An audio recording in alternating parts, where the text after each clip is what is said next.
জি 24 ঘন্টায় পাঁচ কাহন নিয়ে আমি সব্যসাচী আপনাদের সঙ্গে। আজ আবারও মমতা বন্দ্যোপাধ্যায় ইন্ডিয়া জোটের মুখ কিনা সেই জল্পনা উস্কে দিলেন কে? কংগ্রেসের অত্যন্ত ঘনিষ্ঠ লালু প্রসাদ যাদব। একের পর এক নেতৃত্ব তারা কংগ্রেসের ভূমিকা নিয়ে প্রশ্ন তুলছেন, কংগ্রেসের স্ট্রাইক রেট নিয়ে প্রশ্ন তুলছেন, যে জল্পনা রোজ উস্কে দিচ্ছে তৃণমূল কংগ্রেস। এই জায়গা থেকে আজকে পাঁচ কাহনে আলোচনা, ইন্ডিয়া জোটে কংগ্রেস অ্যালার্জি কি ক্রমশ বাড়ছে তা নিয়ে জাতীয় রাজনীতিতে জোর জল্পনা চলছে এবং মমতার হয়ে এবারে ব্যাটিং লালু প্রসাদ যাদবের, আরজেডির লালু প্রসাদ যাদবের। নেতা আমরা এমনটাই কংগ্রেসের তরফে দাবি করা হচ্ছে, প্রাকৃতিক নেতা, ন্যাচারাল লিডার এমনটাই কংগ্রেসের তরফ থেকে দাবি করা হচ্ছে এবং বিজেপির বিরুদ্ধে রাহুল গান্ধী লড়াই আদৌ সক্ষম কিনা তা নিয়েও কিন্তু প্রশ্ন তুলছেন ইন্ডিয়া জোটের একাধিক নেতাই।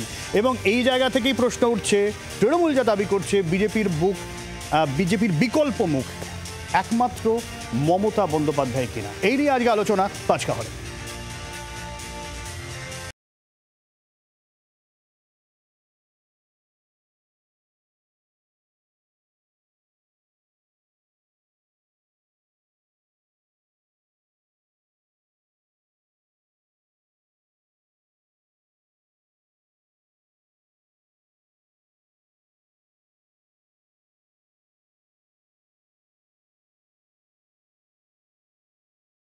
আর এই নিয়ে আজ আলোচনা করবো আমাদের সঙ্গে যারা রয়েছেন স্টুডিওতে, একটু আপনাদের সঙ্গে আলাপ করিয়ে দিয়ে। আমাদের সঙ্গে কংগ্রেসের লিপিকা ঘোষ রয়েছেন, আমাদের সঙ্গে শতরূপ ঘোষ রয়েছেন, সিপিএমের স্নেহায়ন সরকার, বিজেপির রয়েছেন আমাদের সঙ্গে বিশ্বজিৎ দাস অধ্যাপক আমাদের সঙ্গে রয়েছেন এবং আমাদের সঙ্গে থাকবেন রাজনৈতিক বিশ্লেষক সুমন ভট্টাচার্য। আমি শুরুতেই লিপিকাদির কাছে আসবো। লিপিকাদি, প্রশ্ন তো উঠছে এবং রাহুল গান্ধীকে নিয়ে প্রশ্ন উঠছে যে রাহুল গান্ধী আদৌ ক্যাপাবল কিনা, কংগ্রেসের স্ট্রাইক রেট নিয়ে প্রশ্ন উঠছে। আমি প্রথমেই আজকে আন্তর্জাতিক মানবাধিকার দিবস। আমি সমস্ত বিশ্বের সমস্ত মানুষ এবং ভারতবাসী সবাইকে আমার আন্তরিক শুভেচ্ছা জানাচ্ছি। এটা খুব হাস্যকর একটা কথা, ভারতবর্ষ কংগ্রেস ছাড়া ভারতবর্ষ, এটা আমার মনে হয় একটা বাচ্চা কংগ্রেস ছাড়া ভারতবর্ষ কে বলছে? না, আঞ্চলিক দল মুখ হবে এবং তার সাথে বিজেপির লড়াই হবে, এটা খুব হাস্যকর। আমি তাহলে কতগুলো কথা বলি। আমরা এ যাবৎ 2011-তে বিজেপি ক্ষমতায় এসছে, তারপর থেকে আমরা কতগুলো বিল পাস হতে দেখেছি যেগুলো তৃণমূলের সাংসদদের সহযোগিতায়, কতগুলো বিল আমরা পাস হতে দেখেছি। এটা যেমন দেখেছি, তেমনি আজকে একেবারে সাম্প্রতিকতম ঘটনা আরজি কর নিয়ে যখন সারা বিশ্ব তোলপাড়, ওয়ার্ল্ড তোলপাড় হয়ে যাচ্ছে, ভারতবর্ষ তো হচ্ছেই, প্রত্যেকটা রাজ্য হচ্ছে, সেখানে প্রধানমন্ত্রী এবং স্বরাষ্ট্রমন্ত্রী একদম নিশ্চুপ। আরজি করের মেয়েটির আমাদের যে অত্যাচারিতা, আমাদের বোন, মৃত বোন, তার মা বাবা দেখা করতে চাইলেন স্বরাষ্ট্রমন্ত্রীর সঙ্গে, তিনি দেখা করার সময় দিতে পারলেন না। তাহলে কোথায় তো একটা বোঝাপড়া, কি করে মুখ হতে পারে? আজকে এটা যে কোনো মানুষ বেছে নেবে যে ইন্ডিয়াতে থাকবেই না তৃণমূলের, ওরা বিজেপির বি টিম। আগামী দিনে হয়তো তাই হবে, মানে এটা কি আপনাদের হাইকমান্ড মনে করে নাকি রাজ্য কংগ্রেসেরই যত? এখন যদি এই পরিস্থিতি আসে তাহলে কংগ্রেস কিন্তু অনেক বেশি সহনশীল। আমি অন্যান্যদের কাছে আসবো, তবে সরাসরি শুরুতেই চোখ রাখবো প্রতিবেদনে। ইন্ডিয়া জোটে মুখ্যমন্ত্রী মমতা বন্দ্যোপাধ্যায়কে নেতৃত্ব দেওয়ার দাবি তৃণমূল কংগ্রেসের তরফ থেকে অনেক আগেই করা হয়েছিল। তৃণমূল কংগ্রেসের কল্যাণ বন্দ্যোপাধ্যায়, সাগরিকা ঘোষরা এই দাবি প্রকাশ্যে করেছেন। আর এবার ইন্ডিয়া জোট থেকে জোট শরিক দলগুলি একই দাবি করছেন এবং মুখ্যমন্ত্রী মমতা বন্দ্যোপাধ্যায়কে বিজেপি বিরোধী সর্বভারতীয় স্তরে নেতৃত্ব দেওয়ার জায়গায় মেনে নিতে অন্তত ইন্ডিয়া জোটের 6 থেকে 7টি দলের কোনো আপত্তি নেই। শরদ পাওয়ারের এনসিপি, কেজরিওয়ালের আপ, অখিলেশের সমাজবাদী পার্টি, উদ্ধবের শিবসেনা আর এবার আরজেডির লালু প্রসাদ। कांग्रेस उसकी आपत्ति जता रही है लालू जी। कांग्रेस को जताने से नहीं होगा, ममता को दो। मुख्यमंत्री नीतीश कुमार यात्रा पे जा रहे लालू जी। अच्छा जा रहा है, तो अब तो नैन सेकने जा रहे हैं न तो ममता जी को दे दिया जाए। हाँ दे 25 में बोल रहे सरकार फिर से बना रहे हैं लालू जी। हाँ बनाएंगे हम लोग। ইন্ডিয়া জোটে এবার মমতার হয়ে ব্যাটিং লালু প্রসাদ যাদবের। তার সঙ্গে পরের বছর বিহার নির্বাচনে কংগ্রেসের সঙ্গে জোট নিয়েও প্রশ্ন তুলে দিলেন তিনি। গত কয়েকদিন ধরেই ইন্ডিয়া জোটের মধ্যে চাপানুতোর জারি। সংসদ অধিবেশনে ইস্যুভিত্তিক আন্দোলনে কংগ্রেসের সঙ্গে দ্বিমত সামনে এসেছে বিরোধীদের। এই অবস্থায় বিরোধী জোটে কংগ্রেসের নেতৃত্ব দেওয়ার ক্ষমতা কতটা তা নিয়ে বারবার প্রশ্ন উস্কে দিচ্ছে জোড়াফুল শিবির। कांग्रेस को समझना चाहिए कि कांग्रेस का लीडरशिप में इंडिया अलायंस फेल हो गया। देश में ठीक बीजेपी का विरुद्ध में जो लड़ाई है वो ठीक से नहीं हो रहा है, तो ममता दी को ले आएंगे लीडरशिप में, उसमें अच्छा ही होगा। वरिष्ठ हैं, 7 बार की सांसद रही हुई हैं, 4 बार केंद्र मंत्री रही हैं, 2011 से लगातार सफलतापूर्वक पश्चिम बंगाल का नेतृत्व कर रही हैं। उन्होंने इंडिया ब्लॉक खड़ा किया था और उनसे बढ़िया और कोई व्यक्ति हो नहीं सकता। इसी कारण से वरिष्ठ लोग, भीष्म पितामह भारतीय राजनीति के पिता तुल्य शरद पवार जी ने ये बात कही, उद्धव ठाकरे जी की तरफ से आई। জোটের নেতৃত্ব নিয়ে প্রশ্ন তুলছে বাকিরাও। কংগ্রেসকে বাদ দিয়ে নেতা নির্বাচনের চর্চা উস্কে দিচ্ছে উদ্ধব ঠাকরের শিবসেনাও। अगर देश में इंडिया ब्लॉक का फिर एक बार हमको ताकत खड़ी करनी है तो सबको एक साथ बैठकर इंडिया ब्लॉक के लीडरशिप के बारे में जो समय दे सके, इंडिया ब्लॉक के काम को देश भर में, उस बारे में नेतृत्व के बारे में चर्चा करने की हमारी सबकी इच्छा है। चाहे शरद पवार जी हो, चाहे ममता जी हो, लालू जी, अखिलेश जी, उद्धव ठाकरे साहब, शायद नवीन पटनायक भी उसमें आ सकते हैं। हम सब बात करेंगे, चर्चा चल रही है, आपस में एक दूसरे के साथ संपर्क चल रहा है। স্বাভাবিকভাবেই গোটা বিষয়টি রাজনৈতিকভাবে উপাদেয় বিজেপির কাছে। নেতৃত্বের তরজা টেনে রাহুলকে খোঁচা দিতে ছাড়ছেন না তারা। टीएमसी ने बड़े स्पष्ट रूप से स्ट्राइक रेट की बात की है कि राहुल गांधी जी के नेतृत्व में इंडी गठबंधन का स्ट्राइक रेट क्या था, क्या अचीव किया है उन्होंने, हम क्यों राहुल गांधी को अपना नेता माने। और कुछ लोगों ने ममता बनर्जी का नाम पर मोहर लगा दिया है कि क्यों ना ममता बनर्जी को ही इंडी गठबंधन के नेता के रूप में प्रोजेक्ट किया जाए। और कुछ नेता हैं जैसे शिवसेना, उद्धव जी, उनके लोग प्रेस कॉन्फ्रेंस करके राहुल गांधी जी के नाम को आगे बढ़ाना चाहते हैं। मुझे तो आश्चर्य हो रहा है, आज यहाँ पर ये काले सफेद नीले बैग पकड़ने से अच्छा है कि राहुल गांधी जी पहले अपने पोजीशन को पकड़े हुए हैं कि नहीं, इस विषय पे खुलासा होना चाहिए। Is he still holding to India Alliance or he is not in the capacity of heading the India Alliance? যদিও কংগ্রেস আবার এসবের মধ্যে বিজেপির চক্রান্ত দেখছে। আদানি ইস্যুতে ইন্ডিয়া জোটের মধ্যে মতান্তর রয়েছে। আদানির বিরুদ্ধে সুর চড়াতে গিয়ে কিছুটা একঘরেও হয়েছে হাত শিবির। তারপরেও এই ইস্যু আঁকড়েই হাত শিবিরের দাবি কংগ্রেস প্রাকৃতিকভাবেই নেতা। ये सारे कमेंट्स ज्यादा तब आ रहे हैं जब अडानी के ऊपर आंच बढ़ती जा रही है। अडानी का हमने गला पकड़ लिया है और अडानी के अंदर तोते की जान, तो वो तोता है जिसके अंदर राजा की जान है, तो जितना जितना हम तोते का गला ऐंठ रहे हैं उतना राजा परेशान हो रहा है। ये सब वेपन्स ऑफ मास डिस्ट्रैक्शन है। हम इससे कोई विचलित होने वाले नहीं है। अपनी लीडरशिप हम इंडिया गठबंधन में तय कर लेंगे। कांग्रेस एक नेचुरल लीडर बन के उभरी थी क्योंकि कांग्रेस कन्याकुमारी से कश्मीर और असम से लेकर पोरबंदर तक एक अकेली पार्टी है। कांग्रेस स्वाभाविक लीडरशिप रखती है और हमने कोई लीडरशिप मांगी नहीं थी। हम स्वाभाविक एक धुरी है गठबंधन की, ये हम तय कर लेंगे।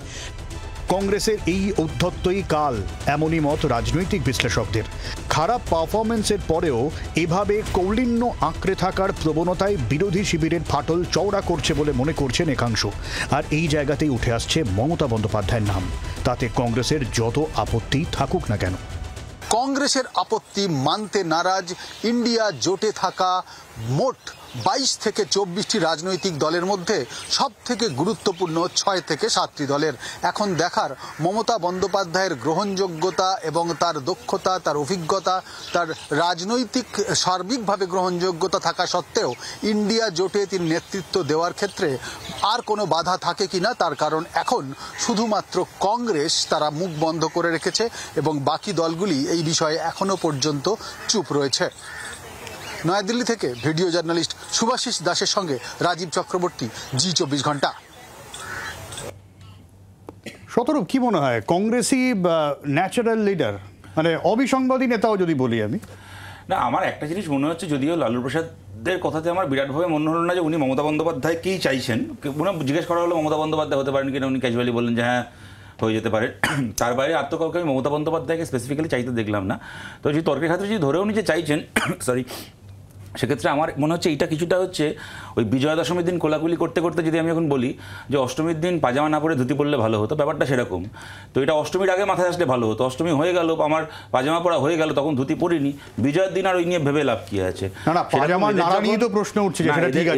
এদের যখন মানে এত ইচ্ছে মমতা বন্দ্যোপাধ্যায়কে জোটের নেত্রী হিসেবে দেখা, 6 মাস আগে বলতে পারতেন লোকসভা ভোটের আগে। আমি তোমাকে যে প্রশ্ন করেছি, তোমার কি মনে হয় কংগ্রেসই একমাত্র ন্যাচারাল লিডার বিরোধীদের? না, সংখ্যার বিচারে তো 100 বার, এই নিয়ে কোনো সন্দেহ নেই। এটা নিয়ে যে অস্বীকার করবে সে বোকার মতো কথা বলছে। আর আবার যদি আপনি যদি বলেন যে আরএসএস এর বিরুদ্ধে যে আদর্শগত লড়াই, সেখানে আমার ধারণা কংগ্রেসও এটা মানবে যে বামপন্থীরা স্বাভাবিক মিত্র। আবার নিশ্চিতভাবে গত কয়েকটা ইলেকশনের যদি ফলাফল আমরা দেখি, আমরা দেখতে পারবো যে এটা ঘটনা যে কংগ্রেসের তুলনায় মনে করুন ঝাড়খণ্ডে কি ধরুন অন্যান্য রাজ্যে কাশ্মীরে শেখ আবদুল্লাহ দল, তারা অনেক বেশি পারফর্ম করেছে বিজেপির বিরুদ্ধে। ইনফ্যাক্ট পশ্চিমবাংলাতেও তৃণমূল ভালো রেজাল্ট করেছে বিজেপির বিরুদ্ধে, কেরালায় আমরা করেছি তুলনামূলকভাবে। এই সবই সত্যি, সেই কারণেই আমাদের পার্টির জায়গা থেকে প্রথম দিন থেকে তুমি যেটা বলে তার মানে তো এটা তো মমতা বন্দ্যোপাধ্যায়ের ফর্মুলা, যে যেখানে শক্তিশালী সে সেখানে লড়াই করো। হ্যাঁ, সেটা তো হ্যাঁ খুব ভালো ফর্মুলা। সেক্ষেত্রে আমি জানতে চাই, গোয়াতে কি উনি সবচেয়ে শক্তিশালী ছিলেন বিজেপির বিরুদ্ধে নাকি? তো ভাইপোকে পাঠিয়েছিলেন কেন ওখানে ভাড়া কাটতে? মণিপুরে সবচেয়ে শক্তিশালী ছিলেন তৃণমূল নাকি? বুঝলাম যে পশ্চিমবাংলায় আমরা 34 বছর গভর্নমেন্ট চালিয়েছি, আমরা লড়বো না। কংগ্রেস এখানে তার আগে 20-22 বছর গভর্নমেন্ট চালিয়েছে, তারা পশ্চিমবাংলায় লড়বে না। এখানে উনি এখন এসে গেছেন মহারানী, উনি পশ্চিমবাংলায় শক্তিশালী, উনি একা বিজেপির বিরুদ্ধে লড়বেন। ভালো কথা। তাহলে উনি মণিপুর থেকে শুরু করে, গোয়া থেকে শুরু করে, ত্রিপুরা থেকে শুরু করে কোন অজন্তা সার্কাস দেখাতে গেছিলেন ওখানে? সুতরাং এগুলো বলতে গেলে সব অনেক কথা চলে আসে। আমি আমার কথাটাকে যে এইটা বলে শেষ করছি, সেটা হচ্ছে যে দেখো 6 মাস আগে কি 7 মাস আগে যদি এই কথাটা শুনতাম, তাহলে আমরা বুঝতাম যে ওনাদের এই বক্তব্যের মধ্যে একটা আন্তরিকতা আছে। আর আজকে এই কথাটা বলার ফলে এটা মমতা বন্দ্যোপাধ্যায়কে নেত্রী হিসেবে তুলে ধরা, নাকি ইন্ডিয়া জোটের মধ্যে ওনাকে আরও বেশি করে কোণঠাসা করে দেবো আমি জানি না, কিন্তু সময় বলবে। আমাদের পার্টির জায়গা থেকে বোঝাপড়া পরিষ্কার, আমরা মমতা বন্দ্যোপাধ্যায়কে আদৌ বিজেপি বিরোধী রাজনীতির বিশ্বাসযোগ্য শরিক মনে করি না। যারা মনে করেন তাদের ব্যাপার। বিশ্বজিৎদা, লিপিকাদি যেরকম বলছেন, প্রথম কথা কেউ মমতা বন্দ্যোপাধ্যায়কে লিপিকাদি বলছেন এখানে যে তিনি আদৌ বিশ্বাসযোগ্য নন। আবার এটাও তিনি বলছেন কোন একটা আঞ্চলিক দলের পক্ষে এভাবে বিজেপির বিরুদ্ধে লড়াই করা সম্ভব নয়। দেখো সব্যসাচী, যে আমরা 2-3টে নির্বাচনের যে ফলাফল দেখলাম, সেই ফলাফলের ভিত্তিতে এই কথা বলতে পারি যে বিজেপির বিরুদ্ধে সরাসরি লড়াই করেছে যে রাজনৈতিক দল বা আঞ্চলিক দলগুলো, আপ এবং তৃণমূল কংগ্রেস, তার দক্ষতার পরিচয় দিয়েছে। খালি কথা বললে তো হবে না, ব্যালট বক্সে। কিন্তু বিষয়টা এরকমও তো বলা যায়, আপ অন্তত 2টো রাজ্যে কন্টেস্ট করেছে, 2টো রাজ্যে কেন, আরো বিভিন্ন রাজ্যে, হরিয়ানাতেও করেছে, 2টো রাজ্যে সরকার করেছে, আরো বিভিন্ন হরিয়ানা অনেক জায়গায় আছে, কিন্তু তৃণমূল একমাত্র পশ্চিমবঙ্গে। মানে এনারা অন্তত যে যুক্তিটা খাড়া করছে। না, পশ্চিমবঙ্গে কি পশ্চিমবঙ্গের বাইরে, সে প্রশ্ন আলাদা প্রশ্ন। আমার বক্তব্যের জায়গা এখানে যে রাজনৈতিক দল হিসাবে, আঞ্চলিক দল হিসাবে তৃণমূল কংগ্রেস কিন্তু বিরোধী হিসাবে তার দক্ষতা প্রমাণ করেছে। এখন অবিজেপি যে জোটের কথা বলা হচ্ছে, সেখানে সত্যিকারে লিপিকাদি বলছিলেন কংগ্রেস ছাড়া যেমন ভাবা যায় না, এই মুহূর্তে যদি ভারতবর্ষের রাজনৈতিক শক্তিগুলো দেখা যায়, তাহলে তৃণমূল কংগ্রেস ছাড়াও, আপ ছাড়াও অবিজেপি জোটের কথা ভাবা যায় না, সেটা বাস্তব নয়। যারা বলছেন তারা অবাস্তব কথা বলছেন। এখন কংগ্রেসের দায়িত্ব কি? কংগ্রেসের দায়িত্ব হচ্ছে আঞ্চলিক দলগুলোকে সম্মান করা। কংগ্রেস যদি আঞ্চলিক দলগুলোকে যথাযথ সম্মান না করতে পারে, তাহলে এই জোট হবে না। আর এটা তো সত্যি, মমতা বন্দ্যোপাধ্যায়ের সেই দক্ষতা রয়েছে, সেই দক্ষতার প্রমাণ তিনি দিয়েছেন। তিনি নির্বাচনে একা লড়াই করেছেন, মানে তিনি বলতেন যে 294টা আসনে তিনি প্রার্থী, তিনি বলতেন যে এখানে বিজেপির বিরুদ্ধে লড়াই তিনি করছেন। আমরা দেখেছি যে দিনের পর দিন কেন্দ্রীয় বিজেপি নেতারা এ রাজ্যে এসছেন, কিন্তু শেষ পর্যন্ত তৃণমূল কংগ্রেসের কাছে তারা পরাজিত হয়েছেন।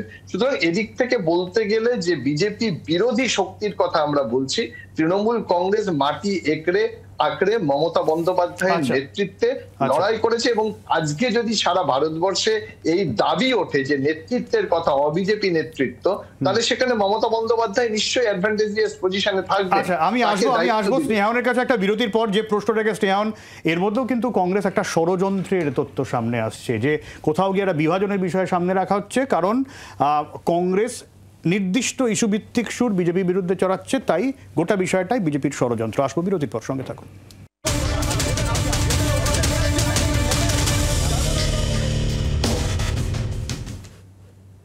শ্রেয়ন, কংগ্রেস যেরকম বলছিল যে এটা বিজেপির চক্রান্ত, এইটা তো একটা নতুন করে বিষয় যে এখন তো সামনে মানে বড় ভোট তো সেই অর্থে নেই, হঠাৎ করে ইন্ডিয়া জোটের মুখ কে হবে তাই নিয়ে চর্চাটা হঠাৎ করে শুরু হলো কেন বলে তোমার মনে হয়? সেটা তো মানে ইন্ডিয়া জোট বলতে পারবে, তার শরিকরা বলতে পারবে, আমরা কি করে বলতে পারবো? কংগ্রেস তো বলছে তোমাদের কারসাজি। না, যদি এতদিন ধরে যে ইন্ডিয়া জোট নিয়ে কংগ্রেস মাতামাতি করলো সেই জোটে যদি আমরা ষড়যন্ত্র করে ভাঙন ধরিয়ে দিতে পারি তাহলে তো না আমাদের ক্রেডিট। কংগ্রেসের তো অন্য কাউকে দোষ না দিয়ে নিজেদের আশেপাশের লোকগুলোকে তো দেখে নিতে হবে যে কাদেরকে নিয়ে তারা চলাফেরা করছে। আর আমি একটা বিষয় বলি, এই যে কংগ্রেস মানে এই যে মমতা ব্যানার্জিকে ইন্ডিয়া জোটের শরিক মুখ করা হবে, সেটা হবে কি হবে না সেটা ইন্ডিয়া জোটের দুজন শরিক আছে তারা বলবে, না আমরা তো বলতে পারবো না। কিন্তু বিষয় হচ্ছে মমতা ব্যানার্জিকে কি তৃণমূল কংগ্রেস এখন মুখ হিসাবে চায়? কারণ তৃণমূলের অন্দর থেকে তো প্রশ্ন উঠছে যে অভিষেক ব্যানার্জিকে তুলে আনা হোক, তো যে নিজের দলে গ্রহণযোগ্যতা দলে তো মমতা বন্দ্যোপাধ্যায় বলে দিয়েছেন তিনি শেষ কথা। তাহলে এই প্রশ্ন উঠছে কেন যে পুলিশ দপ্তর এবং স্বাস্থ্য দপ্তরের মন্ত্রী হিসাবে অভিষেক ব্যানার্জিকে তুলে নিয়ে আসা হোক? তো দেখুন বিষয়টা হচ্ছে গিয়ে সে এখন তৃণমূলের দায়িত্বে কে থাকবে? যারা বলেছেন শোকজও করা হয়েছে, হুমায়ুন কবিরকে শোকজ করা হয়েছে, কবে হবে? হ্যাঁ হয়েছে, শোকজ করা হয়েছে। আচ্ছা যাই হোক, তাহলে হুমায়ুন কবির চুপ হয়ে যাবে তো আগামী দিনে কোনো এরকম কন্ট্রোভার্সি? সেটা তো হুমায়ুন কবির বলতে পারবে, আমি তো সেই নিয়ে হুমায়ুন কবির কেন, এটা আমি আপনাকে গ্যারান্টি দিয়ে বলতে পারি হুমায়ুন কবির কোনোদিন চুপ হবে না, তৃণমূল পারবে না। হয়ে থাকলো ভেতর থেকে যে কথাটা উঠে আসছে সেটা তো মিথ্যে নয় বাবা, তারা শোকজ কেন ফাঁসি দিয়ে দিক না, তার থেকে বড় কথা হুমায়ুন কবির তো চুপ হবে না, এইটুকুনি আমি হলপ করে বলে দিই। আমি তোমার কথাতেই আমি একমত হয়েই বলছি যে তৃণমূলের ভেতর থেকে কেউ একটা বলেছে মমতা ব্যানার্জিকে দিয়ে আর হচ্ছে না, অভিষেক ব্যানার্জিকে চাই, এর শাস্তি স্বরূপ লোকটার শোকজ করে লোকটা ফাঁসি দিয়ে দিতে পারেন। কিন্তু তৃণমূলের ভেতর থেকে যে ওপিনিয়নটা উঠে আসছে মমতা বন্দ্যোপাধ্যায় লিডারশিপটা চ্যালেঞ্জ হচ্ছে, এটা তো মিথ্যে নয়। এবং আরেকটা জিনিস, যিনি বলছেন যে আগামী দিনে মানে মমতা ব্যানার্জি এখনো মুখ্যমন্ত্রী আছে, তারপরে যিনি বলছেন টুইট করে যে আগামী দিনে অভিষেক মুখ্যমন্ত্রী, তিনি মুখপাত্র হচ্ছেন, তিনি দলের সাধারণ সম্পাদক হচ্ছেন। যাই হোক, এটা তৃণমূলের ইন্টারনাল ব্যাপার, ইন্ডিজোটেরও কে মুখ হবে সেটা ইন্ডিজোটের ব্যাপার। কিন্তু আমার যেটা বক্তব্য হচ্ছে, আমরা যেটা মনে করছি সেটা হচ্ছে কি যে এই যে মানে কংগ্রেসের ওপরে যে বাকিদের যে অনাস্থা যেটা দেখানো হচ্ছে, দেখুন একটা জিনিস তো আমাদেরকে স্বীকার করতে হবে যে 2024 জেনারেল ইলেকশনে কংগ্রেসকে মানুষ একটা ম্যান্ডেট দিয়েছিল, যেটা আগের ইলেকশনগুলোর থেকে বেশি ম্যান্ডেট তারা পেয়েছিল। কিন্তু বিষয় হচ্ছে এই ম্যান্ডেটটা পাওয়ার পরেও কংগ্রেস কিন্তু মানুষের ইস্যুগুলো নিয়ে লড়াই করতে পারলো না। কংগ্রেস কি নিয়ে পড়ে থাকলো? আদানি নিয়ে। আরে আদানি নিয়ে ভাই তুমি প্রশ্ন করছো, এদিকে আদানির হাজারো ইনভেস্টমেন্ট তোমার রাজ্যগুলোতে। কিন্তু দেখো মানুষের ইস্যু নিয়ে কিন্তু তৃণমূল কংগ্রেস তারা সুর চড়াচ্ছে, একেবারে কেন্দ্র প্রকল্পের টাকা থেকে শুরু করে সারের দাম থেকে প্রত্যেকটা তৃণমূল কংগ্রেস যা দাবি করে। হ্যাঁ, সে তৃণমূল কংগ্রেস তো মানুষের ইস্যু নিয়ে লাফায়, ওদের নেতা কাউন্সিলররা এই যে ইট বালি সিমেন্ট এগুলো তো মানুষের দরকারে লাগে, তার কে সাপ্লাই করবে, কে ভাগ বাটোয়ারা নেবে, সেগুলো নিয়ে সারাদিনই লড়াই করছে, ওরা তো লড়াইয়ের মধ্যেই আছে।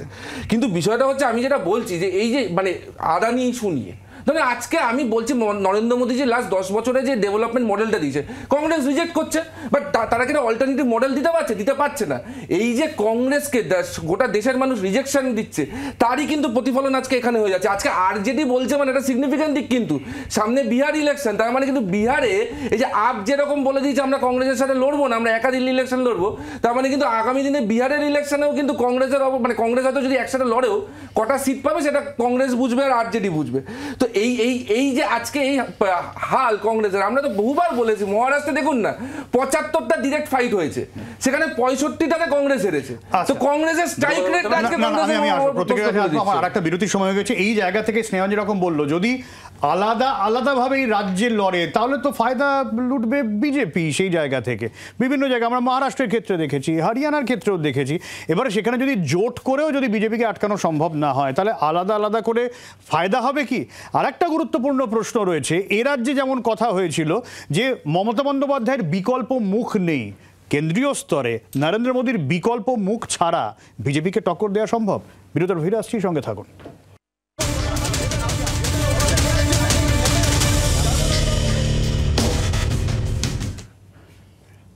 গত লোকসভা নির্বাচনে যদি আমরা দেখি, কংগ্রেসের উল্লেখযোগ্যভাবে তুলনামূলকভাবে ভালো পারফরমেন্স, যদিও কংগ্রেসে এর থেকে ভালো পারফরমেন্স আমরা দেখেছি, তুলনামূলক ভালো পারফরমেন্স, কিন্তু দুটো দলের উল্লেখযোগ্যভাবে বেশ ভালো পারফরমেন্স, সেটা হচ্ছে এক সমাজবাদী পার্টি এবং তৃণমূল কংগ্রেস। এটা তো অস্বীকার করার কোনো জায়গা নেই।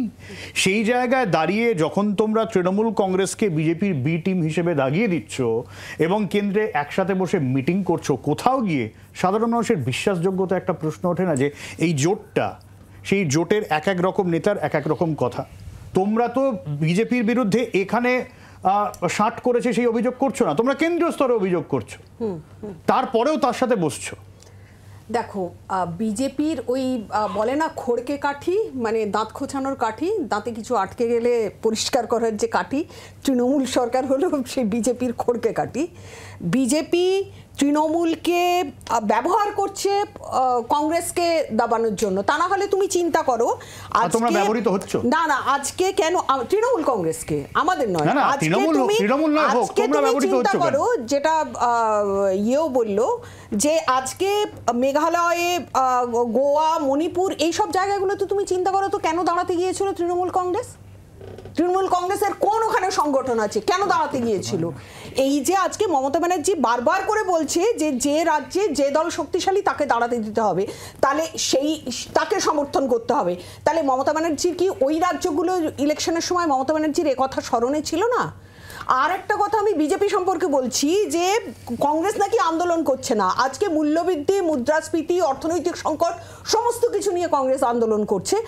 আজকে আদানির শেয়ার স্ক্যাম নিয়ে না কথা বললে বিজেপি তো খুশি হবে। যদি কংগ্রেস আদানিকে নিয়ে একদম চুপ করে যায়, কোনো কথা না বলে, তাহলে বিজেপি খুশি হবে। কিন্তু আদানি ইস্যুতে সমাজবাদী পার্টি থাকছে না আপনাদের বিক্ষোভে, তৃণমূল কংগ্রেস থাকছে না। আর একটা কথা বলবো, সমাজবাদী পার্টির কথার সাথে সাথে আমি আর একটা কথা বলবো যে লালু যাদব বয়স তো হয়েছে, অনেক বয়স হয়েছে, হয়তো এই বারবার করে জিজ্ঞেস করলে উনি অনেক সময় হ্যাঁ ঠিক আছে মমতাকে বলো, মমতার কথা এরকম করে বলে দেন। সবসময় লালু প্রসাদ যাদবের কথা ওইভাবে ধরলে চলবে না। ইয়াং ছেলেরা রয়েছে, ইয়াং জেনারেশন, তার ছেলেও কিন্তু বলছেন যে আলোচনার একটা অবকাশ আছে, আলোচনার অবকাশ আছে। কোথাও গিয়ে রাহুল গান্ধীকে মুখ করা, এই বিষয়টা নিয়ে তো ইন্ডিয়া জোটের মধ্যে আজকে ওই তো বললাম যে পশ্চিমবঙ্গে কোনো এখন এই মুহূর্তে দাঁড়িয়ে কেউ বলবে না যে ভারতবর্ষে, আমি বিজেপিকে সামনে রেখেই বলছি, ভারতবর্ষে যদি 1:1 লড়াই হয় তাহলে কংগ্রেস এবং বিজেপি ছাড়া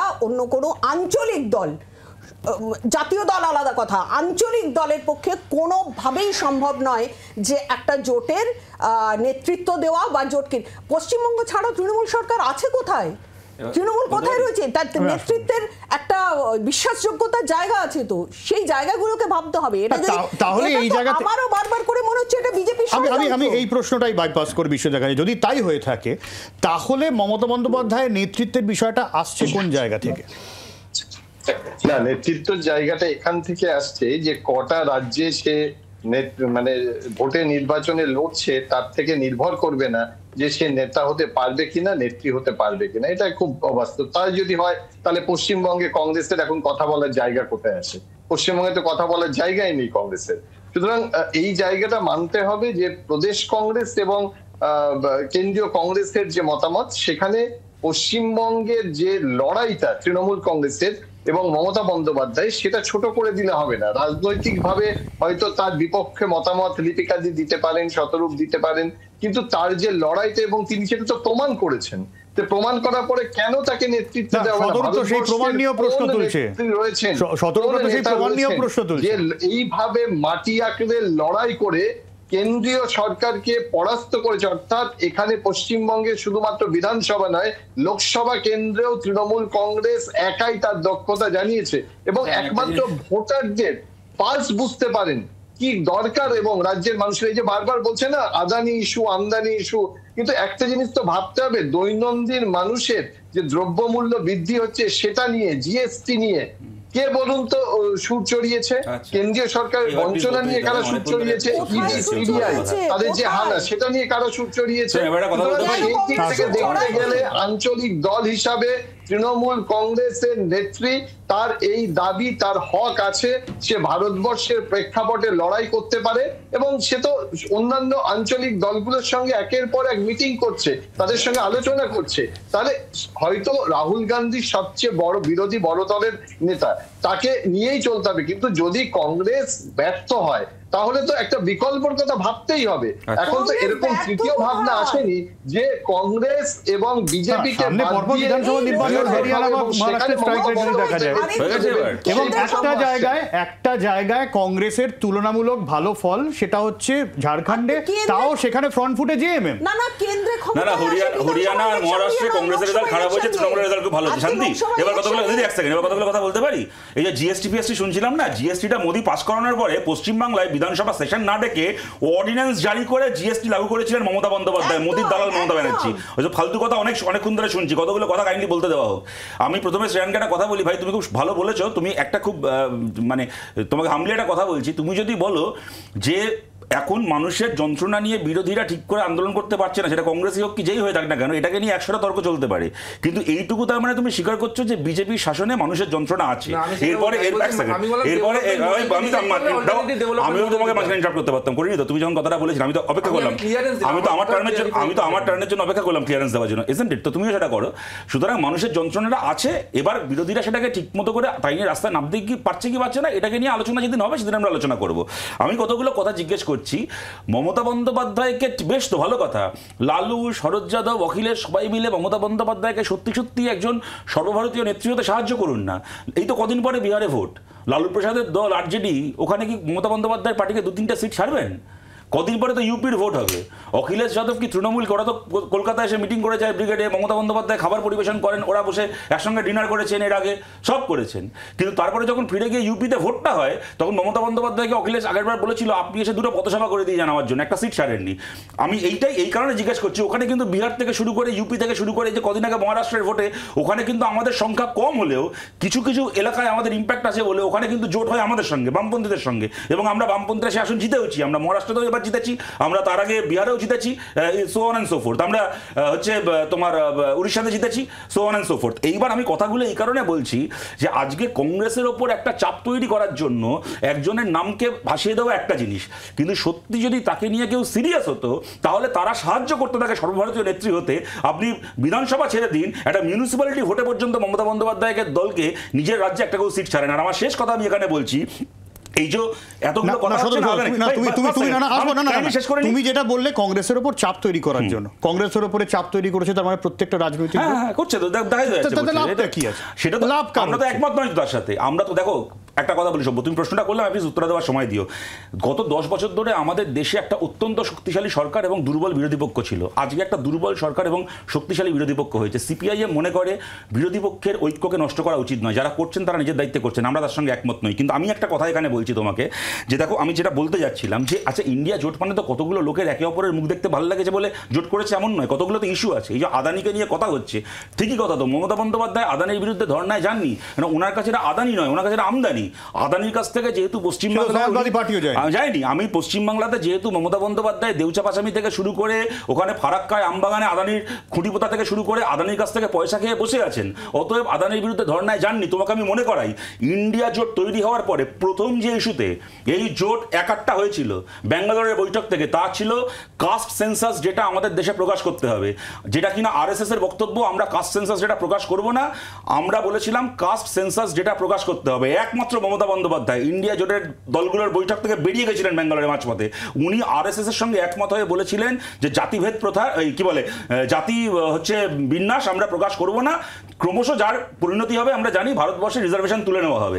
সুতরাং মমতা বন্দ্যোপাধ্যায় একটার পর একটা, আচ্ছা তুমি এটা বলো, এটা তো ন্যারেটিভ আছে শতরূপ, এটা তো ন্যারেটিভ আছে, এটা না এক মিনিট, আমাকে তথ্য দিয়ে আমি তথ্য দিচ্ছি, আমি তথ্যের দিকে যাচ্ছি না, আমি তথ্যের দিকে যাচ্ছি না। এখানে বিজেপির বেসিক কথা, যদি বিজেপি মেরুকরণের রাজনীতি করে, কংগ্রেস জাতিবাদের রাজনীতি করছে, সেই জায়গা থেকে কাস্ট সেন্সাসের দাবি করছে। শোনো, জাতিবাদের রাজনীতি ভারতবর্ষে তো জাতিভেদ প্রথা কংগ্রেস শুরু করেনি, কি বামপন্থীরা শুরু করেনি, জাতিভেদ প্রথা তো ভারতবর্ষে কয়েক হাজার বছর ধরে চলে আসছে। কাস্ট সেন্সাস এবং কাস্ট বেস রিজার্ভেশন তো জাতিবাদের রেসপন্স, এটা তো কোনো অ্যাকশন না, এটা তো রিঅ্যাকশন। এনিওয়ে সেটাকে নিয়ে যেদিন আলোচনা হবে কাইন্ডলি ডেকো, সেদিন আলোচনা করবো। আমি তোমার একটা কথা বলি, তুমি তো বাংলার একজন সাংবাদিক, উপরাষ্ট্রপতি নির্বাচন, আচ্ছা জগদীপ ধনখড়কে নিয়ে 5 বছর ধরে আমরা বাংলায় কি সার্কাসটাই না দেখলাম, মানে কলতলা ঝগড়ার থেকেও নিকৃষ্ট মানের ঝগড়া আমরা দেখলাম জগদীপ ধনখড় সরকারকে নিয়ে। তারপরে যখন উপরাষ্ট্রপতির ভোট আসলো, গোটা ভারতের সব বিরোধী দল তার বিরুদ্ধে ভোট দিল, একা তৃণমূল কংগ্রেস তাকে উপরাষ্ট্রপতি হতে সাহায্য করলো, ওখান থেকে ওয়াকআউট করে ভোট থেকে অ্যাবস্টেন করে। তার এগেইনস্টে আনা মোশনে তো তৃণমূল কংগ্রেসও রয়েছে। আজকে তার এগেইনস্টে যে মোশন আনালো তৃণমূল কংগ্রেসও রয়েছে। আরে অদ্ভুত কথা বলছে ভাই, তুমি সাংবাদিক, অদ্ভুত কথা বলছে। একটা লোককে আমি উপরাষ্ট্রপতি করে দিলাম, তারপরে কি মোশন দিয়ে জল খাবো? তার এগেইনস্টে মোশন আনলে কি তার উপরাষ্ট্রপতি চেয়ার চলে যাবে? একটা লোককে তো আমি বসিয়ে দিলাম ওই চেয়ারে, আমি বলছি না তৃণমূলের জন্য বসেছে, কিন্তু তার বসার পথটাকে সুগম করলো তো তৃণমূল কংগ্রেস। তুমি কারণটা আমাকে বলো না। তোমার সাথে আমার 5 বছরের ঝগড়া, মুখ দেখা দেখি নেই, আমি রাজভবনে যাই না, রাষ্ট্রপতির কাছে তোমার নামে চিঠি লিখি, তারপরে যখন তোমাকে প্রজেক্ট করা হলো ভাইস প্রেসিডেন্ট হিসেবে, আমি সবার আগে তোমাকে সাহায্য করলাম। আমার সময় খুব শেষ, তোমার কাছে ব্রেকের পরে আসবে, খুব সংক্ষেপে বিশ্ববিদ্যা 20 সেকেন্ডের মধ্যে রিয়াকশন নেবো তোমার, খুব সংক্ষেপে।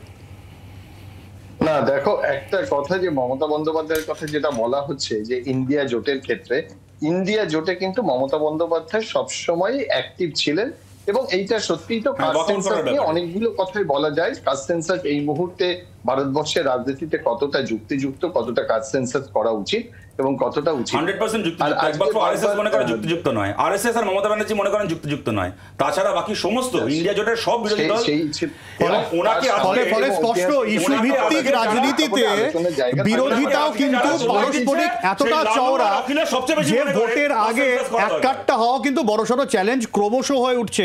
আমি আলোচনা ফিরে একটা বিরতির পর, সঙ্গে থাকুন।